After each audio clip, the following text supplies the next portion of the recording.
সরকার প্রতিষ্ঠা হওয়ার পর গত 7 বছরে খুবই স্বচ্ছ প্রক্রিয়াতে চাকুরির এই বন্টন হচ্ছে, যোগ্যরা চাকুরি পাচ্ছেন। আর তাদের সরকার আসার আগে নাকি পার্টি বেস থেকে এই চাকরি অফার বিলি করা হতো, এমনকি মন্ত্রীদের বাড়িতে, এমএলএদের বাড়িতে, সেখান থেকেও বেকারদের ডেকে হাতে অফার তুলে দেওয়া হতো। আমি খুব বিনয়ের সাথে রাজ্যের মাননীয় মুখ্যমন্ত্রীকে জিজ্ঞেস করতে চাই, যদি চাকরি প্রদানের প্রক্রিয়াটা সম্পূর্ণ নিরপেক্ষ, সম্পূর্ণ একটা নির্দিষ্ট সিস্টেমের মধ্য দিয়ে হয়ে থাকে, সেই সিস্টেমে তো মন্ত্রী বিধায়ক যুক্ত থাকার কথা না। এবং এরকম ভাবে চাকরির অফার দেওয়ার যে অনুষ্ঠান সেখানে হয়, সেখানে মন্ত্রী বিধায়কদের উপস্থিতি, মঞ্চ আলো করা, তার অর্থটা কি? অর্থাৎ যারা চাকরি পাচ্ছেন তাদেরকে প্রভাবিত করা, দেখো আমরা তোমাদের চাকরি দিচ্ছি। তো চাকরি যদি একটা সিস্টেমের ব্যবস্থার মধ্য দিয়ে হয়ে থাকে, এরকম অনুষ্ঠান হতে কোনো আপত্তি নেই। সেই অফার লেটার বিলি করুক সে দপ্তরের সেক্রেটারি বা দপ্তরের যিনি অধিকর্তা, তিনি। কেন সেখানে মন্ত্রী আসবেন, কেন সেখানে বিধায়ক আসবেন? এখানেই তো ডাল মে কুছ কালা হ্যায়। তিনি তো রাজনৈতিক ব্যক্তিত্ব, মন্ত্রী হতে পারেন। বামফ্রন্ট সরকারের 25 বছরে কেউ বলতে পারেনি পার্টি অফিসে ডেকে নিয়ে গিয়ে বা কোন মন্ত্রীর কোয়ার্টারে বা এরকম কোন অনুষ্ঠান করে মন্ত্রীরা অফার বিলি করেছেন। চাকরি ইন্টারভিউ হয়েছে সম্পূর্ণ স্বচ্ছ প্রক্রিয়াতে,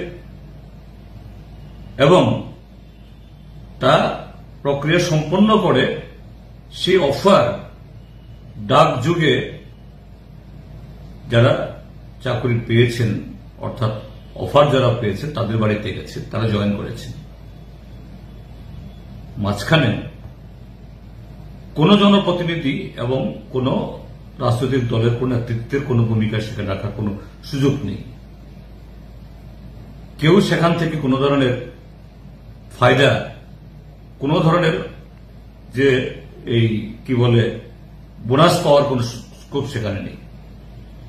কিন্তু আজকে কি হচ্ছে, এই ট্রান্সপারেন্সির নামে ওই পশ্চিমবাংলার নদিয়া জেলা, কোন একটা জেলা থেকে একসাথে এর আগে যে জেআরবিটি চাকরি হয়েছে, আসামের ডুবরি জেলা এবং পশ্চিমবাংলার আরো কোন কোন পকেট থেকে সেখানকার আরএসএস বিজেপি নেতাদের সুপারিশে এখানে জয়েন করেছেন। কোন পোস্টে? হ্যাঁ, professor, doctor, judiciary officer, TCS, TPS, এই জায়গায় যে উৎকর্ষতা অর্থাৎ কোয়ালিটির জন্য বাইরের ছেলে মেয়েদেরও অংশগ্রহণ করার সুযোগ থাকে। ইউনিভার্সিটিতে পড়াবেন, কলেজে পড়াবেন, স্বাভাবিক। সেই জায়গায় যদি মেধাবী শিক্ষক শিক্ষিকা আসেন, এটা আমাদের শিক্ষার ক্ষেত্রে তার যে মানে গুণমান বাড়াবে। এখনো সেগুলো হয়, তখনও হতো, কিন্তু কোন চাকরি? গ্রুপ ডি, এই যে কদিন আগেও তারা চাকরি দিয়েছেন মাল্টি টাস্কিং স্টাফ নামে, এমটিএস। মানে মাল্টি টাস্কিং মানে হল নাইট গার্ডও হতে পারে, পিয়নও হতে পারে, কোকও হতে পারে, পিয়নও হতে পারে।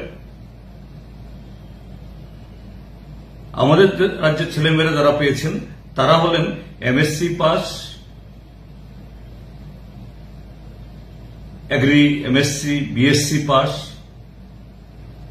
LLB পাস, ডাবল MA, এমনকি PhD করা ছেলে মেয়ে পোস্ট কি মাল্টিটাস্কিং স্টাফ, মানে গ্রুপ ডি। আর সেই জায়গায় পশ্চিমবাংলা, আসাম থেকে যারা এসছে 8, 9, 10 পাস। ত্রিপুরাজ্যের মধ্যে এই মেধা পরীক্ষাতে তাদের যোগ্যতা অর্জন করার জন্য এত উচ্চশিক্ষিত মানে ছেলে মেয়ের প্রয়োজন হলো, কিন্তু পশ্চিমবাংলা থেকে ক্লাস 8 পাস 9 পাস তারা পেয়ে গেল। এটা স্বচ্ছতা? কাকে তারা এই ঢোকা দিচ্ছেন? আর এরকম অফার মেলা করে, এটা তো আরেক ধরনের মানে দুর্নীতি। তো সেরকম যদি এই মেলা করেন, তো এই মেলাতে যারা তো দিয়েছেন বিধানসভাতে বিভিন্ন দপ্তরে, এমনি আমরা এই ম্যান পাওয়ার ডিপার্টমেন্টকে তার কাছে উত্তর চাইলে বলে উত্তর সংগ্রহাধীন, এরা উত্তর দেয় না। কিন্তু আমাদের MLA-রা খুব বুদ্ধি করে একটা একটা দপ্তর করে শূন্য পদ কত চেয়েছে, এটা যোগ করে দেখা গেল 51,000-এর বেশি শূন্য পদ বেরিয়েছে। তারপরও 18-19টা ডিপার্টমেন্টের কোনো তথ্য আসেনি। সে 18-19 দপ্তর থেকে যে তথ্য আসে, এটা কোথায় গিয়ে দাঁড়াবে এটা অনুমান করতে, একটু অনুমান করলেই যে আতঙ্ক ধরে যায় যে কত হাজার পোস্ট ভ্যাকান্সি।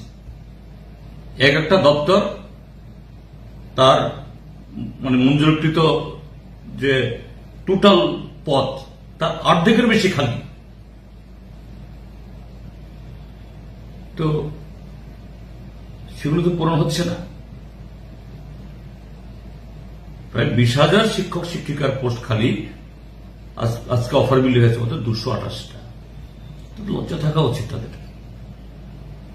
ত্রিপুরাজ্যের মানুষের কাছে এই কথাগুলি বলার আগে 7 বার ভাবা উচিত যে এরকম যে অফার আবার মেলা, হাজার হাজার পোস্ট পাকে রেখে তুমি 228টা এই মরুভূমির মধ্যে একটু জল ছিটিয়ে দিয়ে আবার তুমি বলো মেলা। স্বচ্ছতা দাবি করছে, আগে জবাব দিক কি করে গ্রুপ ডি পোস্টে পশ্চিমবাংলা আসামের ছেলে মেয়েরা চাকরি পায়, কি করে PRTC যাদের থাকে না পশ্চিমবাংলার ছেলে মেয়েরা, এদের তো PRTC নেই স্বাভাবিকভাবেই। তার মানে এটা কি? এটা জাল PRTC। এবং কদিন আগে এই সামাজিক মাধ্যমে পত্রিকাতে বেরিয়েছে, কমলপুরে শাসক দলেরই নগর পঞ্চায়েতের সদস্য কদিন আগেও বিজেপির পতাকা নিয়ে হেঁটেছেন। সে ভদ্রমহিলা কবে ইন্টারভিউ দিয়েছেন কেউ জানে না। তাকে জিজ্ঞেস করছেন যুবক যুবতীরা, তিনি কারা দপ্তর না কোন দপ্তরে যেন পোশাক পরে, খাকি পোশাক পরে ডিউটি করছেন। যে বলছেন দিদি আপনি তো সেদিনও আপনি এই কি বলে নগর পঞ্চায়েতের সদস্য না পঞ্চায়েতের জানি, আপনি কবে ইন্টারভিউ দিয়েছেন বলতে পারছেন না, কবে ট্রেনিং দিয়েছেন বলতে পারছেন, ট্রেনিং দিচ্ছেন। তো এর জবাব দিক। কাজে যারা নিয়ম নীতি রিক্রুটমেন্ট রুলস এগুলাকে জলাঞ্জলি দিয়ে দিন দুপুরে সমস্ত জালিয়াতি করছে, এরা আঙ্গুল তুলছেন যে বিগত সরকারের সময়ের যে পার্টির বেশি অফার বিলি করা হতো। কোথায়? একটা এরকম উদাহরণ দিক, একটা ঘটনা বলো। এভাবে করে মিথ্যা দিয়ে সত্যকে ঢাকা যায় না। মিথ্যা দিয়ে ত্রিপুরাজ্যের বেকার যুবকরা আজকে ফুসছে। অর্ধলক্ষাধিক শূন্য পদ ফেলে রেখে আজকে সুশাসনের যারা বড়াই করছেন, আর এভাবে ছিটে ফুটা চাকরি দিয়ে মেলার নামে সেখানে সমস্ত এই অসত্য তথ্য দিয়ে বহাবা করাচ্ছেন, এগুলো দিয়ে যে বৈতরণী পার হওয়া যাবে না।